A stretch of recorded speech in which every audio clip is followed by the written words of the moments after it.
All right, Star Trek fans, in this episode of our podcast, we step into the eerie, ancient temple of season three's Through the Lens of Time, a sci fi horror mystery that has fans talking. From Ensign Gamble's shocking fate to the chilling reveal of the Vezda, we explore how the dark adventure blends archaeological thrills with pure terror. Was the tone a bold step for Trek or a jarring detour? We'll dissect the tension, the shifting geometry of the temple, Batel's unsettling instincts. Corey has a lot to say about that, and whether the unanswered questions leave us intrigued or frustrated. Strap in as we break down one of the most haunting episodes of the season. Hell yeah, we seem to have lost Corey. Hell yeah, break down this particular title through the lens of time. Ooh, okay. So through the lens of time, really kind of stumped me. I wasn't entirely certain about where this was going, other than them being in high pursuit of immortality, um, and pursuing such, getting more than they bargained for, and so they could completely be inaccurate as it pertains to the title, but that's what I got. And I also noticed the typo. I don't know if it's a Paramount Plus thing, but they had lens spelled Lense. I don't know if that was just on my Paramount Plus, and I was like, what's going on? Anyway, just a quick aside. Okay, that might be a clue as to what's happening. For me, I don't know why I thought this way.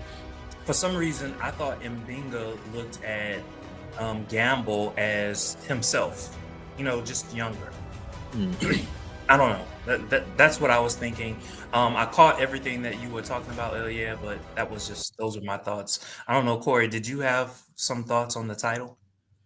Um, I kind of was thinking that similar that he Mbenga was kind of looking at Gamble kind of as some sort of child figure, or he looked it through a parental lens, kind of was what I was thinking.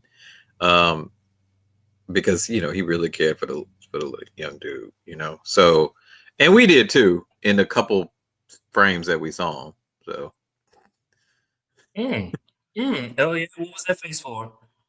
I'm fairly certain we're gonna get there with your very intrusive line of questions that you be having.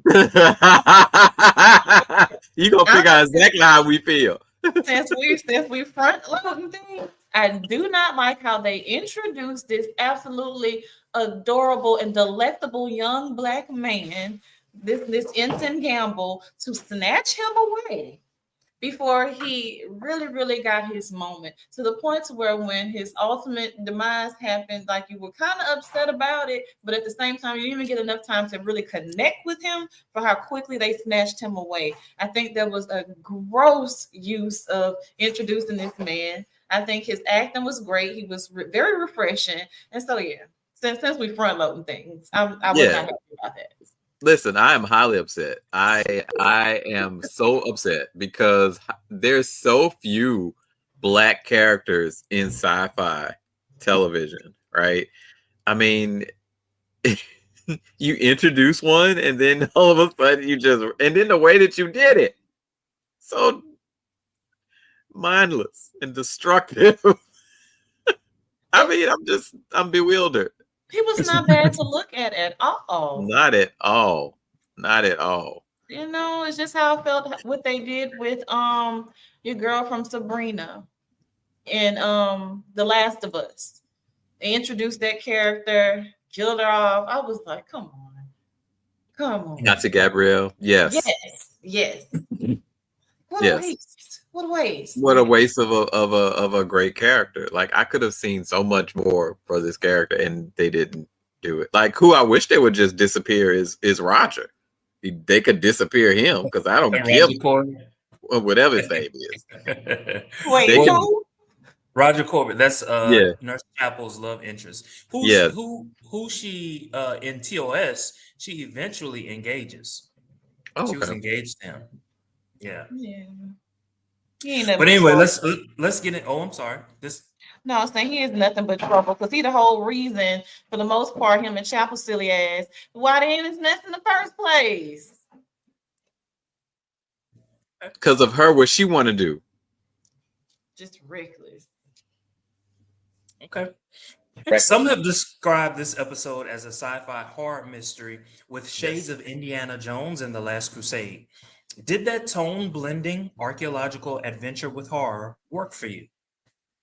I'm going to Corey first because Corey loves horror.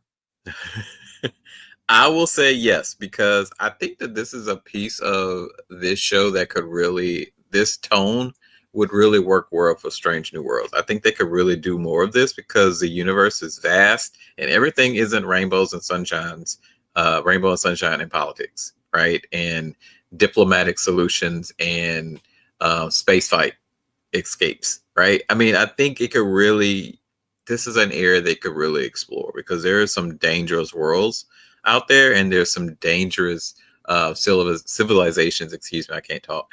And I think that more of this really kind of adds a little bit of tension and something else to the show. Hell yeah. So for me, there is definitely a cost for exploration. And so I did not, while I had things that upset me very much, I did not hate it. You have, you throw your blood sacrifice in there, you have these bodies that may or may not have even been human. You have these what I see as a trap door, for lack of better words. So you have all of those pieces coming in. So you have that horror married with sci-fi, because it can be sci-fi and not be horrific. And so I did not hate that. I like that piece. I still don't love what they did to Gamble, but even with how he went out, or how he went through this episode down to whenever the invasion happened, his acting was great. You were terrified looking at the eyes and the way in which they did the makeup and everything. And so the horror piece was there, so I think it was a good move. I do.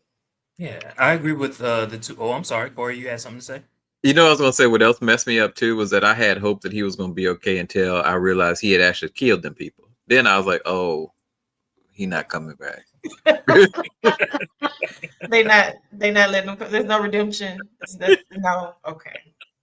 Even though something had taken over his body, in Star Trek, if something takes over your body, they don't accuse you of that crime. You know what I'm saying? But with Batel and the Gorn, though, I feel like they wouldn't have killed her. I feel like they wouldn't have done that to her. But I feel like, Gamble is disposable. Even with that type of threat, and let's be very clear, the Gorn is a very serious threat. Yeah. The type of threat that he had that was foreign, okay, whatever. I feel like he was just a little bit more disposable. I don't feel like they would have moved that way, and they've actually proved it to us. If it were Batel, we're pulling out all the stops to save this person. So yep. I did not appreciate that, but that's very real life. That's very where we live. So, okay, so we're talking about Ensign Gamble. Let me just ask my question. I should have led with this. Ensign Gamble is introduced with genuine warmth before his tragic fate. And I'm going all the way back to episode 1 of this particular season. How effective was casting him as a quote unquote red shirt? I don't know if you're familiar with the term, but in TOS, a red shirt, if you wore a red shirt, you were going to die on that particular episode. So how effective was casting him as a red shirt? Did we actually care about his character? Yes. Expound on that. I think we cared about his character because of what he meant to M'Benga.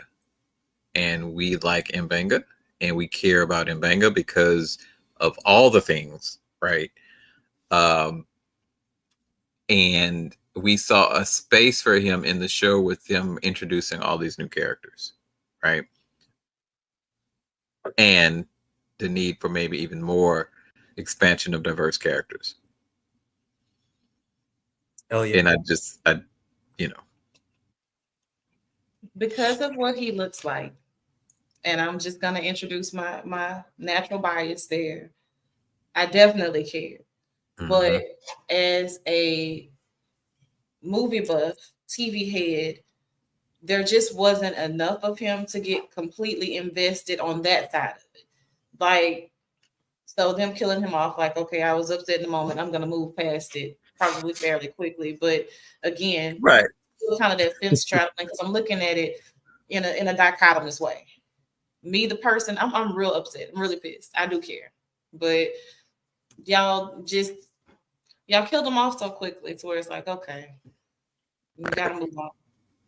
So for me, it was that Wilson Cruz moment. Okay, so Wilson Cruz was the doctor of on Discovery, right? He's Mm-hmm. wearing his sexy white uniform, and you can see his print and all that other good stuff. And here come Oh, another Wilson black Cruz. man in a white uniform, and you can see his print.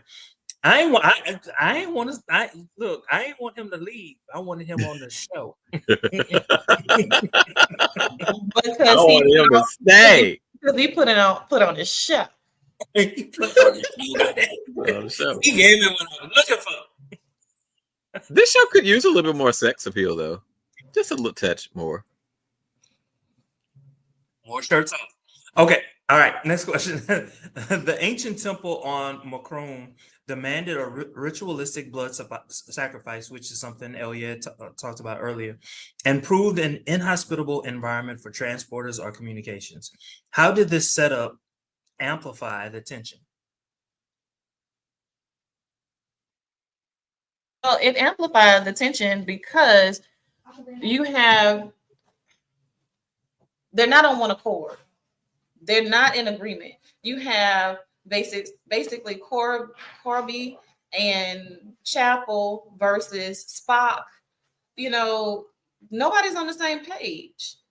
And so it adds to the tension because, okay, we don't know what we're getting into, but you want to continue. And so you stand to risk lives by continuing to go on. And even when you get to the points where things still don't look quite right, because you want to get in a pissing match because of whatever things are going on in the background with you and Spock and Corby in this soap opera stuff, we're not making great choices. We're just not. And so that makes things increasingly tense because, you have Corby an explorer to the end, and you just want to have your way. And Batel, I think you kind of want to squat up with him a little bit because that's your boo.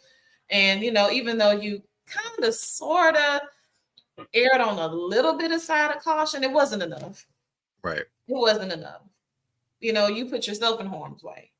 So I think that made it very tense because nobody was in agreement initially anyway. Of course, everything blew up. I think one of the key things is the fact that they were cut off, right? And you had these mysterious portal doors and all this, weird architecture, dark, you're unsure, the bodies that are on the floor, right? And that they had lost communication with the ship, right? So it set it up to be, like this was reminding me a little bit of in theme of the movie, God, what is the name of that movie? The Cave. Kinda. Did y'all see The Cave? So they were basically set apart from everyone else, right, in this cave, and these creatures started to hunt them for the most part. Like that's when I saw this, I was like, ooh, something's gonna hunt them, and that was what I was expecting, right? But it still lends itself to what we actually got. I was pleasantly surprised, to be honest with you. Okay. The exploding orb that burns out Gamble's eyes is brutally horrifying and pulls in non-corporeal horror elements. And we actually saw this in a previous episode when Spock was mind melding with Batel. Mm-hmm. Did this moment stand out to you as one of the grimmest in Trek? And if so, why?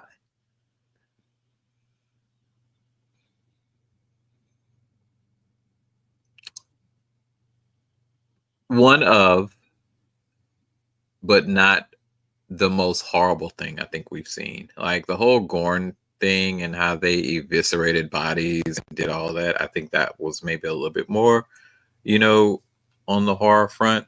But this is pretty, graphic. I was surprised that they even showed it like this, to be honest with you. So it makes me want more. I think it was probably again Neophyte Trekkie here. I'm gonna keep singing that song. One of the grimmest things I've seen so far, and then especially who it happened to. You know, the guy is fairly lighthearted, very innocent. Maybe I would have felt less awful about it if it was somebody I didn't too much care for, like Batel. You know, so it was horrifying. It was, and so the grim factor was definitely there. And whoever is doing the effects, the makeup, again, my goodness, it was so believable. It And was. yeah. Mm. The revelation of the Vezda, the ancient, malevolent, non-corporeal entities confined in the temple, was chilling. Does the idea of a cosmic prison resonate as a fresh horror concept in Trek? I think so because I think I said this the last episode is that, or even at the beginning of this one, that it introduces a whole other world that we have yet to see and yet to explore. One of the key moments for me this episode was when Pelia was discussing how evil the entity was, right? And how malevolent it was. I don't know if we've ever gotten that sort of brevity from a character as it regards talking about good and evil in that sense, right? And darkness and light.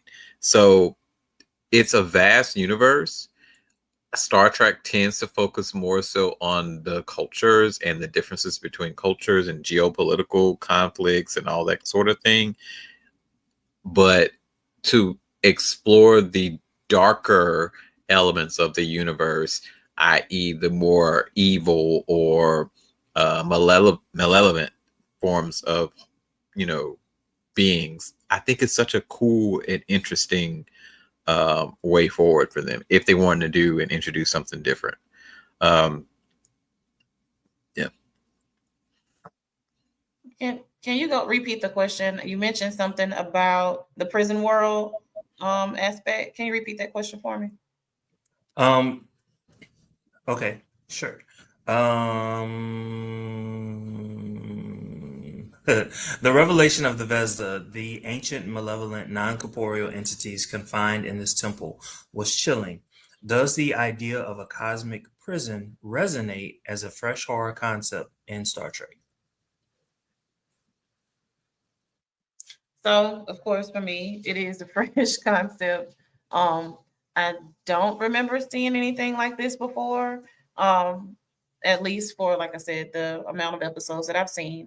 Having only seen Strange New Worlds, and so I think it is a fresh cosmic horror, just based on my limited knowledge base of the prior different sects of Star Trek, and so I will say this, in pursuit of just exploration, wanting to pursue immortality, all the things that comes with its own set of drawbacks and dangers that you put yourself and others in. And so, just wanting to explore, you get trapped, and ultimately, someone loses their life. But not only that, you bring them aboard the Enterprise, and so that could have definitely gone a completely different way. So. Mhm, Yes. mhm, mhm. What I liked about it, I don't know if you caught this, but like when they were doing, before the show even started, when they were kind of like recapping what had happened in the past on this show to kind of set you up, we saw the moment when Spock was mind melding with Batel, and we saw that creature that was inside her head, and then we saw that it was basically the same creature that was being stored in that prison, and so I'm jumping ahead. I'm jumping ahead. I'm jumping ahead. But uh, yes, it was fresh. It was new to me.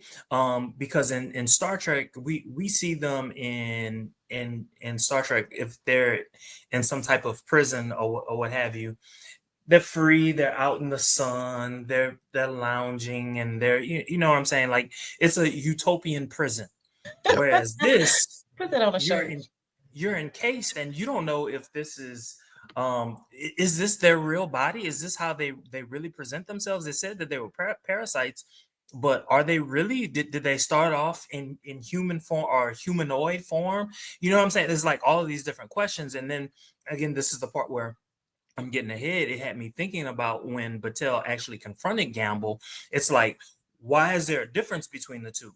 And so it was like, this opens up so many different questions.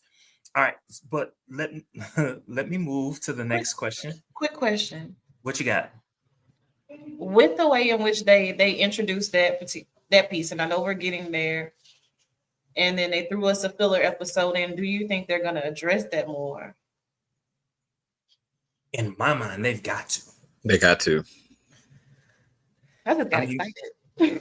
It's like you open up a door, but so to potential, and like you have to walk through it even further, right? Just to kind of give you space to grow, almost. Like they'd be foolish not to, right? Because so far we've only, as a general fandom, we've only seen the hokey side of Star Trek with a little bit of the horror here and there. Like I think we came close to Gorn, we've come close to with the Borg, a couple other races or cultures that kind of touch on that a little bit, that horror, cosmic horror element. This just opens it up so much more. Like I'm thinking about Lovecraftian type, cosmic beings like Cthulhu and just all kind of stuff, like races that are like Cthulhu. I mean, there's just so many different things that you could do. And I would love to see more existential threat type things happening that take more than one episode to solve. Maybe it's 3 episodes. Maybe it's, there's this dark presence that's invading this side of the galaxy, and we got to figure out what's going on. Like, it just really opens the door. Yeah, no doubt. So we've been talking about this shift, right? This darkness in Strange New Worlds. Does this shift work in the context of the series? Let's go with Elia first. I'm gonna say it does work. Simply because it leaves you wanting more. But I could see why you would say the opposite. Simply because it's been a little more lighthearted as opposed to dark across all of these episodes. Yes, there have been threats, things have happened, but this was really heavy. Yeah. So, you have the Gorn, that was heavy. But, it's been a lot of quirky things that have happened, like with the wedding or the pseudo wedding anyway, those types of things that have been happening, throughout the episodes that, you still have that lightheartedness. Yeah, there's a threat there, but, it's still kind of funny in nature, and, you resolve and happily ever after to the next episode, but then when, you get to episodes like this or the one with Doc Ra and those, they've been putting it in your face. They've been putting it there, but not hitting you over the head with it all at once. So I think now that we've gotten here, like, okay, are we going to go back to the episode before with the whole mystery and holodecks type thing and the quirkiness of that, or are we going to keep going in this direction of getting a little bit darker as the episodes progress? And like Spock quoted from Alice in Wonderland, which is like one of my favorite movies, curiouser and curiouser. Like you keep wanting to know more, but you're going down the rabbit hole. So, yeah. So for me, the tone shift, it works, and I'll tell you why. We had only seen the Gorn in one episode of the original Star Trek. And from that point forward, it was just kind of like, hey, is anybody ever going to discuss the Gorn? What we know is that the Gorn is a terrible race. We just know that, they figured them out. This to me opens up that door once again. We thought that they had them all figured out, right? But clearly these beings are in the minds of these Gorn, right? And so it kind of works. It's like, hey, is there a good Gorn? Is there a bad Gorn? If not, you know what I'm saying? It's kind of like I want to know more. And that And the fact that this is occurring before TOS, this is the right place, the right Mhm. time for them to deal with that. And if it's going to be dark, let it be dark. We know that the Gorn are a destructive force, right? We know that. But how exactly did the Mhm. Federation deal with them? So for me, yeah, that shift does work. Let's move on. The shifting layered temple defies conventional time and space logic, offering literal paradoxes and disorienting geometry. How compelling did you find these visuals and narrative mechanics? So it reminded me of Indiana Jones a little bit, which I liked. You know, again, it was just a different type of problem solving with advanced tech with that they're and linguistics that they're having to figure out, and it places the strengths of the characters that were in the landing party. Um, I thought, I thought it was cool. I would have loved to have physically seen more creatures, maybe, or humanoid beings or something, instead of the anticipation of what was there. Like we saw the bodies, and we are led to believe either they starved to death or what we really don't know what happened to them, right? I would have liked to have seen what happened to them, right? If there was a physical manifestation or something that led to their demise, instead of maybe them just being trapped and then they starved, right? Because it is a prison, so maybe some other beings got out, right? So I thought that it was cool and it was very interesting. I would love to see, are there other prison worlds? You know, are there other things out there like that lead you to more questions? Also, those doors. It'd have been awesome if the doors connected you to other dimensions or other realities within the same space that were other prisons where other things were being held. I thought that would have been kind of cool too. And them finding out about that this even existed, right? It makes it a whole issue for the Federation. So I don't know. Oh yeah. So, as a person who loves puzzles and escape rooms, this was like a dream for me. Yeah. Only a nightmare. Simply because you make the wrong move. It's not like, hey, let me ask for a clue and you can move on and there are no Dead. fatalities. And say it again, Corey. You dead. It is. Okay. And so I loved it. I love to see it play out because, as Corey mentioned, it requires you to lean on your team. Mm-hmm. So the lone man does not exist when it comes to these different realms. There's the linguistic pieces. So, you need a hura.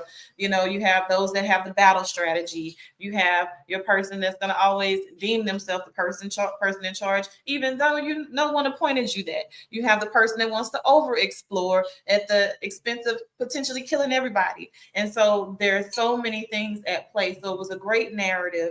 It was a great spin on these trap doors and these unknown entities. And so just honestly, just the nucleus of sci-fi and sci fantasy and horror. And so I really enjoyed it. I did. So for me, it was the fact that the prison was invisible and they had to figure out a way to even see it. So that was one thing. The second thing was the fact that they had to trust that I'm going to call it a drawbridge because I don't know what else to call it. That drawbridge was even there, and Chapel and Laan, that they had to take that step, right? That to me visually was stunning. Even the fact that you had old boy who was recording everything, Mm-hmm. the because he was recording everything, he was able to solve a piece of the puzzle. Had he not been there, it they wouldn't have had that. Yes. In terms of the narrative, what I really really loved was Pelia, however you Yes. pronounce her I have name. never seen her shaken. I have never seen her shaken. So early on when she's describing it, you could tell that there's something that she's not saying, and then Pike was just like, "What are you not telling me?" And then at the very end, when she gave her little monologue, That was the chef's first of kiss for all, me. it was Yes. dark, and then she said, "Do you want one for the camera?" Yes. Look, Yes. It was so good. look, and she's obviously been around for eons. And so I love the moment because, sometimes we have Pike, I'm 1 foot in, 1 foot on a banana peel with Pike sometimes. And so, And his yeah. devil may care attitude. He just like Captain Yeah. Kirk. I love the fact that she took her experience, married that into authority. Doesn't matter if you are the captain of this ship or not, and she schooled him. No, I can assure you, evil does exist. As sure as good does. And so I love that she was like, no, I'm not going to just let you get by with saying that, oh, that doesn't matter. It's indifferent type term. No, it matters. It exists. And so I love to see that. And like Jermaine said, she went straight into being Pelia. Yeah. Yeah. But I've not seen her shook in any of the episodes like I have seen her in this one. And so that made me concerned, like, oh God, right. What's going on? Because she is so lighthearted. She's doing her job, but she can find humor in anything and will find a way to play you in a New York minute. And so to see her shook throughout this episode was like, okay, what's going on with these people? All right, I'm gonna be quiet. So the cool thing too is she talked about how ancient it was, right? And so that really kind of to me is foreshadowing a little bit. So how last season how they showed the Gorn in the early episodes, and then they ain't really talked no more about them. And then they showed up towards the end again, and then that was the I guess that's what tied the season together. I wonder if this ancient evil or these ancient evils, etc., are going to come up again in the later episodes that tie the rest of the season together, and then kind of give us a prelude to what's going to come, in the following season. I kind of hope that they're kind of foreshadowing a little bit by saying, hey, you guys think that it's all this and that, but there's more out there. And I kind of feel like that's what she was saying to the team, and especially Captain Pike, which is a team. So let's talk about Batel and Gamble. So Batel had a violent reaction to Gamble, possibly influenced by her Gorn DNA. It tapped into her primal instincts. Did that subplot intrigue or distract from the central mystery of that particular episode? Let's go with Elia. I was intrigued because first of all, she's moving in a very primal way. So there's no guess at this point. I'm knowing this is 100% the Gorn that then kicked in. And I'm like, what is it between you and this entity that's inside of Gamble that, okay, and you're speaking in a different tongue, English is gone out the window. Y'all are communicating. Initially, I think she says you or something like that. But after that, we're communicating in a different language. And the primary language which that is happening is violence. I am out to kill you. And I'm like, okay, what's going on there? I have so many questions, and my little synapses are just firing off. So for me, that was one of the better scenes in this episode. Don't get me wrong, great episode. Enjoy the episode. But that was one of the strongest things in that episode, aside from obviously seeing Mbinga become, as compassionate and human as he was. That really tugged on my heartstrings, but that's a later conversation. So yeah, this definitely added to the episode for me, seeing that standoff. Corey? I'm piggybacking on Elia. I think that it really did heighten a sense of urgency for finding out what the hell is going on with her, right? Like, how serious is this merging? Like, what else is there about the Gorn and this hybrid situation that we have yet to find out about? I will be honest, I really didn't want the Gorn to continue to be the central focus, because we kind of addressed it, and they were rescued, and I wanted them to move on to another threat. But maybe if it's multiple threats, maybe that will be cool too. But I like where they're going with it, right? And it just kind of really, but it did open up more questions than we have answers for, and I don't like that. I like it for storytelling reasons, but because I want to know, right? I want to know. I don't like that.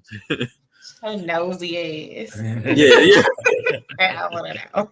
I want to know. That's why we're here. We want to know. Well, we want to know. This episode is classic Star Trek Adventure of the Week with a dark twist, which Corey loves. Did that balance of familiar formula and unsettling horror satisfy or frustrate? It satisfies if they're going to explain it and if they're going to give us more of that and make it tied to the overarching themes of what they're trying to do with this show. Like, I don't want it to be just a one-off. Every now and again, they give us a little bit of horror, right? If they're going to tie it together to make it seem like there's more out there to the universe than they know of, which is what we anticipate and expect. Because up to this point, we've only seen like their interplay with most creatures are more humanoid in nature. It's like I said, it's more geopolitical, political type threats, right? Similar to more Star Wars-y-esque type things, right? In terms of politics. I want to see that other side of the universe, the dark side, the other side of it. Oh yeah. I'm gonna agree with Corey. I'm not gonna do the Brittany thing and say I agree with Corey and then let that be the end. That's what I want to do in this moment. Hey Brittany, wherever you are. So I do want the explanations behind it, but I like the direction they're going in. Yes. Because like I said, the darkness has been there. They've been kind of introducing it to us and then kind of like double dutching, pulling back out of it. Like, okay, here's something dark, here's something light, here's something dark, here's something light. Okay, so all right, are we going to continue to push in the direction of the sci-fi horror? And I'm thinking they will. I haven't watched Deep Space Nine, but just using my inferences, I'm gathering that that's very dark from you guys. And so it doesn't have to be that for me, but just not completely hokey the whole way through. Okay, so this episode leaves some questions unanswered, which we've talked about. So especially with the Vezda and the glitching ship systems at the end of the episode when Mbinga is calling Gamble's parents, are you excited or troubled by the ambiguity? I'm excited. But again, it feels like they did this already with his daughter, So, but I am intrigued, right? I'm kind of excited because it's, let's see. I'm gonna trust the process. Let's see. Elliot, that's so huge of you, Corey. Wink. But I'm excited. I'm definitely excited. The cliffhangers weren't ill-placed for me. I think it was good. It makes me want to keep watching so they can address some of these pieces. So I'm really hoping they don't Mayfair me in the end. I love how we're using Mayfair as a verb. I am as serious as receding hairlines. Okay, listen, serious. I really hope they don't Mayfair me. I don't, but I will say they've done a lot of things so well, that I don't see them Mayfairing me in the end. I just, I don't want them The Last of Us me either. I don't want them to do that to me either. You build me up and then you pallbearer me in the end. Don't do that. So I'm excited. I know I got a lot to say, but yes. I'm really, really excited to see where this goes because you have some really good hooks in there. You do. And there's so many things that you could do with this. So I'm just excited. If you were on the away team and the Temple's defenses triggered a ritual bloodlock, what would your next move be? Pray to whatever God's ever be. All right. All right for taking it back. Not to the alpha. I listen, they're all truth. I'll be like, oh my, I don't know what's going on, and I don't know if I can trust these fools to get out of it. I don't know what I would do. I really don't. I don't know, y'all. I may just throw myself off the ledge because I just don't know what to expect. Look, I am suggesting that everybody just take off their clothes. And let's just bang it out, huh? Go out with a bang. That's it. If we gonna die, we might as well die happy. Come here, Spock. You first. You laugh. I would have been like old dude who ran. It would have killed me. It would Do it quick. And this was his people. You got ties to these people, and you are one of the primary reasons that we're why here. we here. Why we here? You ran. Blueface ran. Did y'all see too though at the end when they were getting out how Roger was trying to go back for the artifact? I think that's gonna lead to something like, and Chapel was kind of pulling him like, leave it alone, let's do it another time. I think his need to want that need of his is gonna lead to something. I hope it leads him being off the show.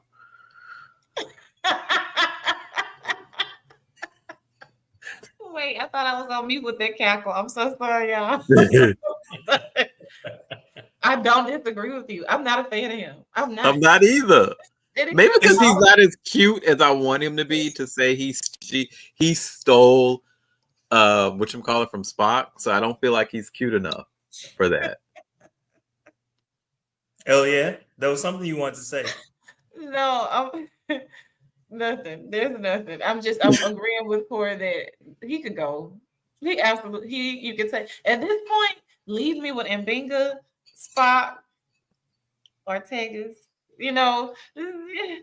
Uhura, and they need to stop playing in her face with her hair. They could. So you don't like the little bits of culture with changing her hair? I kind of like that. As a person who constantly has been concerned about not being able to commit to a relationship because I can't commit to a hairstyle. I don't have a problem with the change. They just need to be good changes. They need to be good changes. And Jermaine was the one that made me put a microscope on the hair. Which one? Which episode? Which episode? Because all of them not bad. Which one? All of them ain't that bad. All of them aren't bad. They are not. But because I think she's so absolutely stunning. Let's do her hair better. Let's do better. It's better. Nah, I will say it's better than that fucked up lineup she had. That circular lineup. I don't know who did that to her. I hate it. I hate it. I hate it. I hate it. It's not just circular. We know that this is likely, one of those little wigs or something. So it's riding up a little high. It's almost like a pussycat wig. They didn't cut down. I hate it. I can't stand it. What? Looks like a pussycat wig. Okay.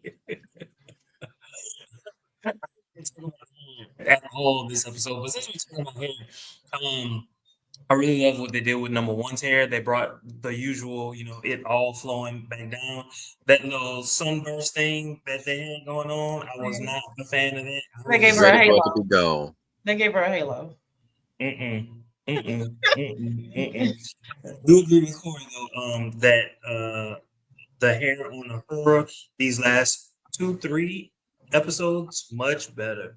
It was really just episode 1 where it was like they wanted to show that it was growing, but then, in the span of like that last episode of season 2, and it was like that first episode, I was like, okay, it's a change. It's a little better than what it was, but as a Black woman, the hair is important. It is important. And as a Black woman that can do hair, they need to quit screwing around. Quit playing in the face. They can do better. Y'all got the funds. Don't be Tyler Perry in our girl hair. And can they give Mbenga a little bit of a shape up? Because I don't know what the hell going on with that triangular fro that he got. That's a wig. He got a wig on too. Well, they need to shape it up. They need to do something with it.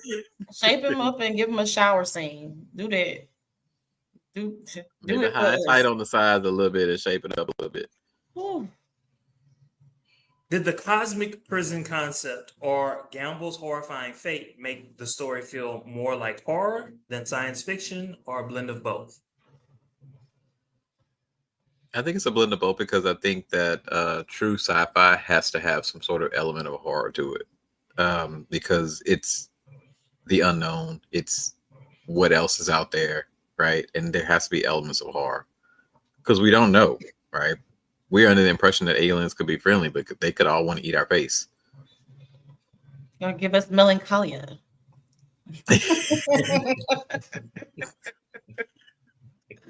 I'm, I get a chance to be a fence straddler again. I'm gonna say definitely a blend of both, definitely, because again, there's the exploration piece, but on the other side of that, the negative drawbacks of what can happen. So, immortality, looking for the fountain of youth, or whatever it is. That's sci-fi.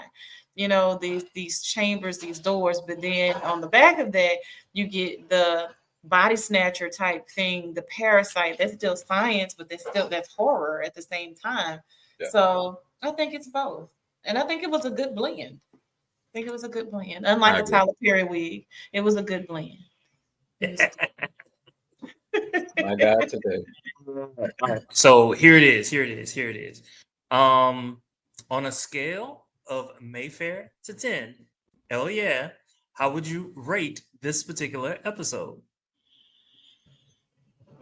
On a scale from Mayfair to 10, I am going to give this episode a 7.5.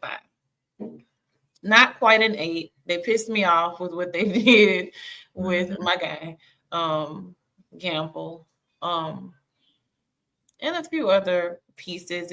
I'm almost done with the love triangle with Spock and Chapel and Corby. I'm just about over that. So some of those pieces are why it's not quite an 8 for me, but still a really, really enriching episode. So about a 7.5. Corey? I think a 7.5 is about the same for me. The things that I would take that I'm deducting from it that don't make it like the top tier episode is those that love triangle piece too. I'm over that as well. And then also I want the assurance that we're going to see more of this type of episode in the future and them opening up the door to more of that. So,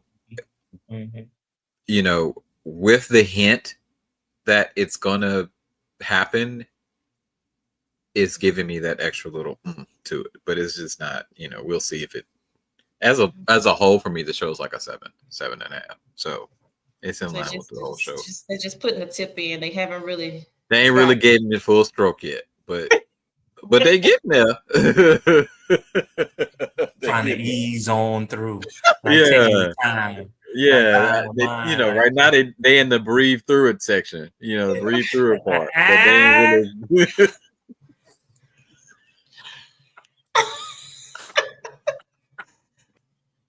Y'all are horrible in all of this.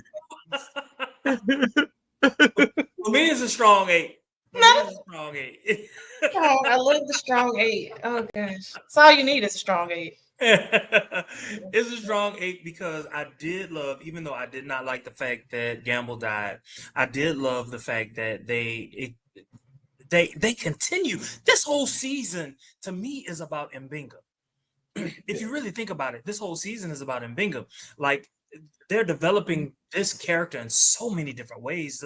This relationship that he has with this guy, and the fact that this guy hugged him and all that, it tells me that M'Benga is M'Benga has always been approachable, right? But he has, like, he developed this mentor type relationship with Gamble.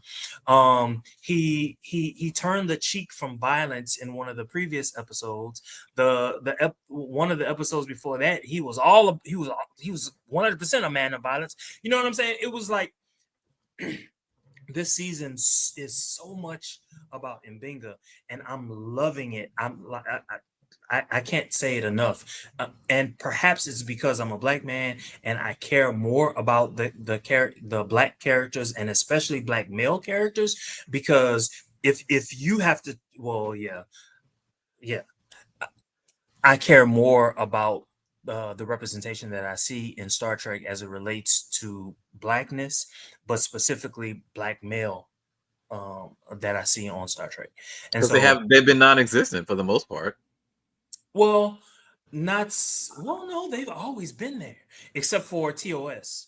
They've all let's think about it. You had Enterprise, you had TNG, you had Deep Space Nine, you had what you had Voyager, what followed Voyager, you had Discovery. So black males have been present in Star Trek. Um, However, with the exception of maybe Ben Sisko, they've not had a prominent role. Right. Right. Oh, for Mbinga to turn the cheek. When you said Which that, cheek? either. Either. Your No. boy. Your boy is fine. He is fine. He is fine. Your boy is fine. Anyway, thank you all I so wouldn't very push much. him out of bed. You would not? I wouldn't push him out of bed. What would you do to him in bed, Corey? What I would want would be for him to call additional people to join us. That's what I would want. That's what I would want. Go ahead and call Captain Pike and Spock too while you're at it. and the what's his name? Kirk's brother. Him too. George? Mm-hmm. Okay. You like that mustache action, huh? I think I do. I think that's what it is. Little tickle tickle. Little tickle tickle. Nothing wrong with that. Yo, thank y'all so very much for watching this. Don't forget to like, comment, subscribe, and share on all your social media. Until next week, y'all have a good one.